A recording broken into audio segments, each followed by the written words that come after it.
Después. Estoy grabando.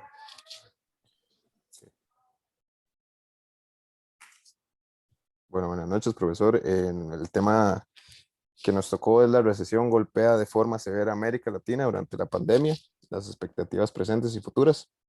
Los integrantes del grupo son Ederson Portillo, Alejandro Espinosa y Jordi Blackwood, y mi persona Adrián Umaña. Vamos a ver la hoja de ruta con los diferentes puntos que vamos a tocar a través de la investigación que realizamos. Vamos a empezar con lo que son los objetivos, el general y el específico. Las principales problemáticas de la recesión en Latinoamérica en corto y largo plazo, así como los efectos que ha tenido la pandemia en la economía, ¿verdad? En todo la TAM. Vamos a ver las reformas a implementar que podrían tener una repercusión positiva en lo que es los impactos de la misma pandemia, algunas propuestas y la conclusión.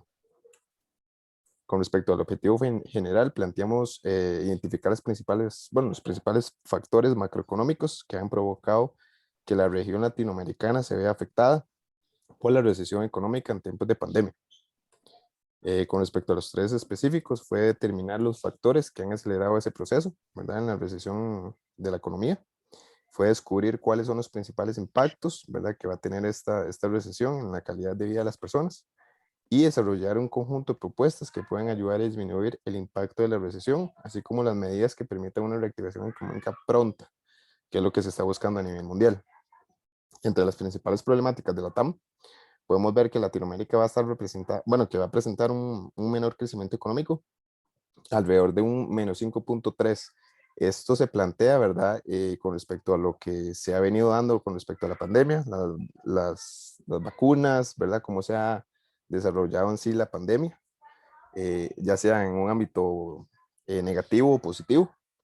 Se planteará el desempleo, se aumentará el desempleo, perdón, en alrededor de unos 38 millones de personas a raíz del COVID-19. Bueno, se sabe el gran impacto que ha tenido en las empresas esta pandemia, ¿verdad? Porque las personas han tenido que quedarse en la casa, no han podido salir, muchas personas han perdido el empleo. Según los datos de la CEPAL que pudimos rescatar, fue que la pobreza aumentó en 215 millones y la pobreza extrema en 83.5. Y como les venía diciendo, el cierre de las empresas va a aumentar en 2 millones alrededor de toda América Latina. Se vio una caída estrepitosa de la inversión extranjera directa, en otras palabras, la inversión privada, y hubo un deterioro muy grave en las capacidades productivas y las habilidades humanas. Buenas noches, soy Ederson Portillo López y le voy a hablar acerca de algunos de los principales impactos que ha tenido la calidad de vida de las personas latinoamericanas en medio de la pandemia.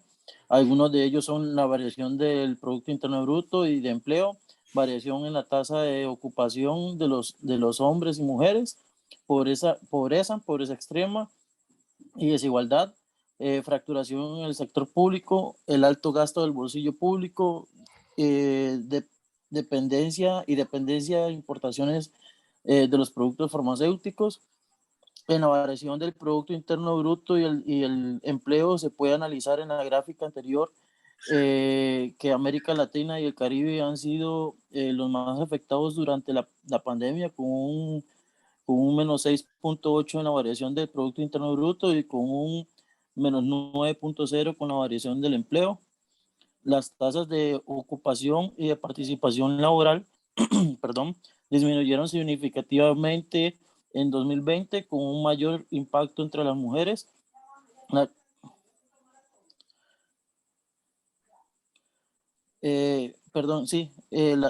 tasa de desocupación de las mujeres aumenta más que en el caso de los hombres.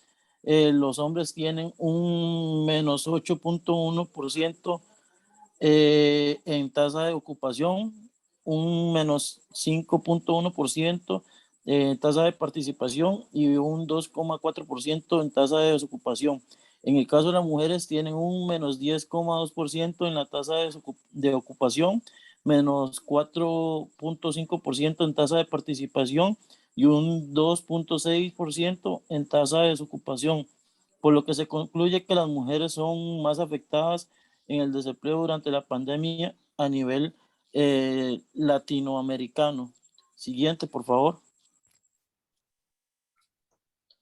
El número de personas acerca del nivel de pobreza, pobreza extrema y desigualdad en situación de en situación de pobreza extrema alcanzaría los 78 millones, 8 millones más que en el 2019, y el número de personas en situación de pobreza llegaría a 209 millones, o sea, 22 millones más que el año anterior. Se estima que el coeficiente de Gini aumentó en 2,9% en 2020. Es probable que, a pesar de la recuperación económica, la pobreza y la pobreza extrema se mantengan en altos niveles o aumenten, eh, o aumenten en 2021 si no se mantienen las transferencias de emergencia y medidas de protección social. Dentro de la crisis sanitaria, solo dos países superan el 6% del Producto Interno Bruto en gasto público, los cuales son Cuba y Uruguay. En promedio, el gasto público en salud sobre el Producto Interno Bruto es del 3,8%. El promedio de los países de la OCDE es cercano al 7% del Producto Interno Bruto. Siguiente, por favor. Sí, en el gasto del bolsillo, el de financiamiento público lleva una alta dependencia del gasto de bolsillo, que representa el 33,6% del gasto total en salud.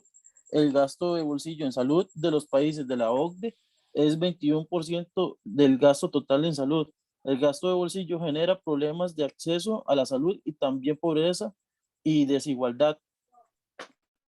Eh, entre, entre otras de las debilidades evidenciadas durante la pandemia, en la alta dependencia regional de las importaciones de productos farmacéuticos, persiste el déficit comercial en el sector farmacéutico, que deriva en posibilidades limitadas de abastecimientos de medicamentos y vacunas. La dependencia con el exterior ha ido creciendo en el tiempo y manifestándose en el déficit comercial, que es cada vez mayor. Muchísimas gracias. Seguirá con usted nuestro compañero. Muy buenas noches, mi nombre es Jordi Blackwood y les voy a comentar un poco sobre el tema de las reformas para Latinoamérica y para Costa Rica en específico. Esto a nivel de lo que es el impacto macroeconómico. Bueno, con respecto a lo que es el tema de Latinoamérica, tenemos en cuenta que se deben de implementar pues diferentes reformas o acciones para mitigar lo que es el tema del impacto macroeconómico. Para eso, pues la mayoría de gobiernos sí están muy conscientes, a pesar de las brechas que existen entre los diferentes países, pero sí están muy conscientes que se deben de tomar estas medidas, ¿verdad? Como por ejemplo, buscar un tema en alivio en lo que son las cargas sociales debido a las altas tasas de desempleo y al poco nivel de consumo que se ha estado dando pues, a raíz de la pandemia del COVID-19.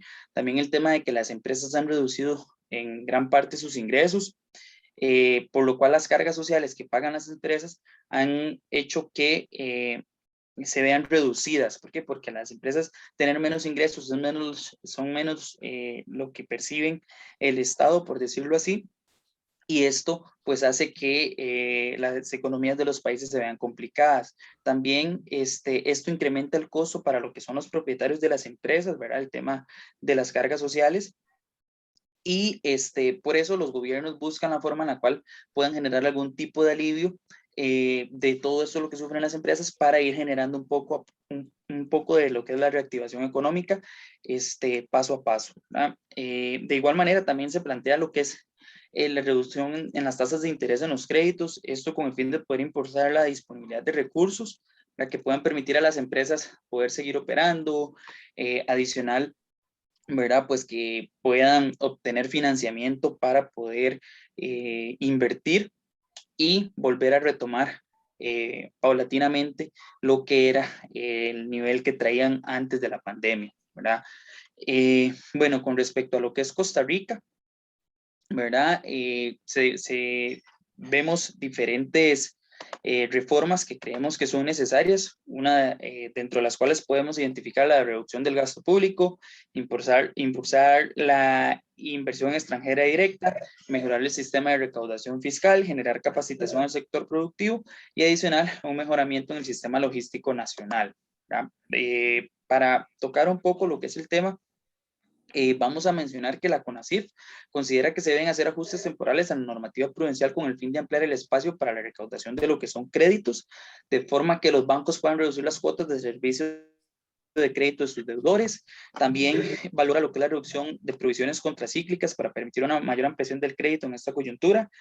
Y por parte del Banco Central se valora la posibilidad de un estímulo monetario adicional para seguir empujando lo que es el tema de las tasas de interés. El Banco Central quiere intervenir un poco para lo que es generar un balance con lo que es el tema de las tasas de interés, ¿verdad? Para ser un poco más enfáticos en el tema del gasto público, en los últimos años, pues Costa Rica ha venido generando un gran incremento en lo que es el gasto público con el pasar de cada uno de los años, ¿verdad? Por ejemplo, es importante destacar que para el año 2020 el cierre a nivel de gasto público alcanzó un 22.55% del Producto Interno Bruto, ¿verdad? Lo cual refleja que es necesario generar estas reformas que permitan detener ese incremento para poder disminuir, ya que esto podría provocar, para poder disminuir lo que es la deuda del país, para que si continúa en incremento, pues es algo que de alguna manera se convierte en una bola de nieve que después pues va a ser más difícil controlarlo y que va a generar una afectación en la vida de los costarricenses, en la calidad de vida, ¿verdad? Esto a raíz de que, por ejemplo, en los últimos años el gasto público ha sido de cantidades importantes. Por ejemplo, para el año 2010 el porcentaje era de 18.30. Ahorita comentaba, ¿verdad?, que estamos en un 22.55, lo cual hace ver que en un transcurso de 10 años ha sido un incremento mayor a un 4%, lo que significa un monto de 7.300 millones de euros en temas de gasto público, que si no se hace algo para generar esto, con las condiciones que tenemos después de la pandemia, pues podría ser caótico el hecho de no disminuir lo que es el tema del gasto público, ¿verdad? De igual manera tenemos lo que consideramos necesario una mayor atracción de inversión extranjera directa, y es que, por ejemplo, a nivel latinoamericano, según Made for Minds, la inversión extranjera en América Latina en el año 2020 tuvo una disminución de aproximadamente un 45%. En números reales significa 88.000 millones de dólares menos de inversión extranjera directa. Se proyecta que con el pasar de los meses pues empiece a darse una recuperación lenta, pero que se espera que para el 2020, que hasta el 2023 retome los niveles que tenía prepandemia, ¿verdad? Por esto podemos destacar que Costa Rica necesita generar la mayor cantidad de inversión extranjera directa posible para que esto pueda generar impulsos a lo que es la reactivación económica. Y es que, por ejemplo, Costa Rica tiene grandes ventajas. Por ejemplo, las empresas están generando sus enfoques en producir con energías limpias, desarrollarse en lugares donde los niveles de salud, de seguridad social y salubridad sean más altos.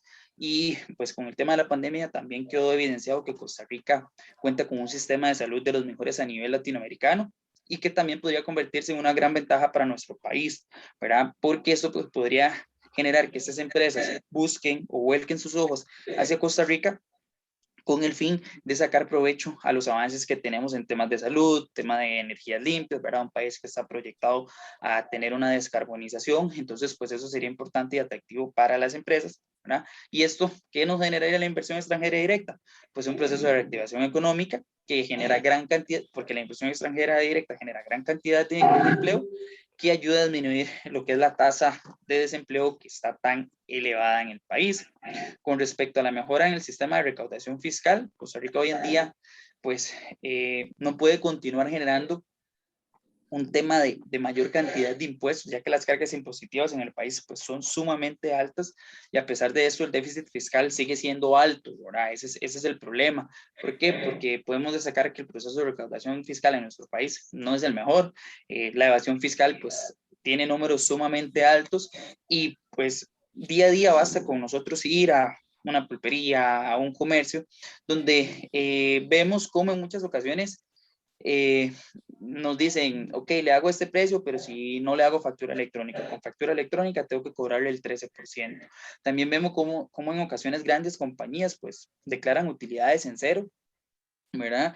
Y por otro lado vemos cómo los pequeños emprendedores sí tienen que cancelar pues todas las cargas impositivas porque el control sobre los mismos es mayor, es más riguroso, ¿verdad? Entonces, sí se necesita que los niveles de control fiscal aumenten, se debe corregir y modernizar para poder evitar esta gran cantidad de evasión a la que el país hoy en día se enfrenta y poder aprovechar los impuestos que ya tenemos, porque el pueblo, sinceramente, pues sí sería más complicado si seguimos generando mayor cantidad de impuestos. Otro punto importante es la disminución de la deuda pública. Costa Rica debe disminuir la deuda pública.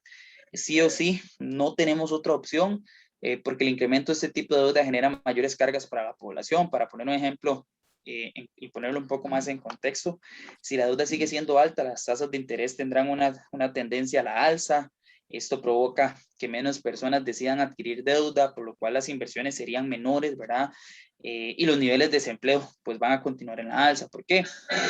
Porque, por ejemplo, ya las empresas, al ser las tasas de interés tan altas, no van a buscar esos financiamientos que pues no van a ser tan viables al tener tasas de interés tan altas, ¿verdad? Esto puede convertirse inclusive en una cadena que continúe aumentando lo que es el déficit fiscal, ya que en el día el más afectado sería el ciudadano costarricense, ¿verdad? Y es que, por ejemplo, para cierres del año 2020, según Swiss Info, el país alcanzó un 67.3% de lo que es el tema de déficit fiscal y se espera que para finales del año 2021 se cierre por encima del 70% de deuda política, ¿verdad? Estos son números de deuda política, para lo cual consideramos que sí es importante, sí o sí, que lleguemos a un acuerdo con el Fondo Monetario Internacional, pero que esto se utilice de la mejor manera para realmente balancear esa deuda pública que tenemos hoy en día y que es necesario diseñar una hoja de ruta donde el primer punto sea el tema de la reactivación económica, que es lo que más surge en el país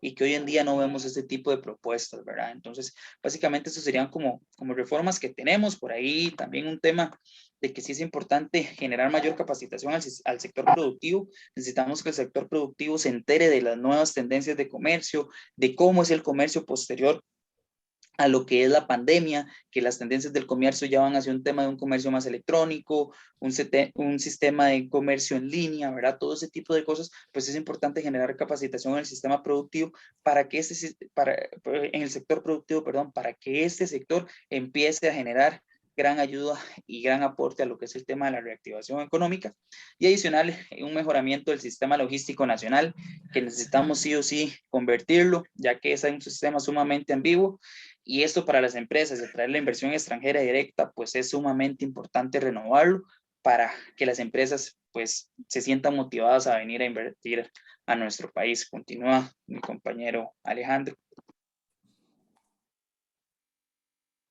Muy buenas noches, profesor. Mi nombre es Alejandro Espinosa. Bueno, muchas gracias al compañero Jordi por la explicación. Yo le voy a comentar sobre las conclusiones que tenemos en el trabajo. Primeramente, bueno, para hablar un poco sobre como esos factores que llevaron a esta crisis latinoamericana, más allá del COVID, es importante contextualizarse en muchos índices importantes en los que se encontraba muy mal la región, ¿verdad? Y que la crisis llegó a agudizar.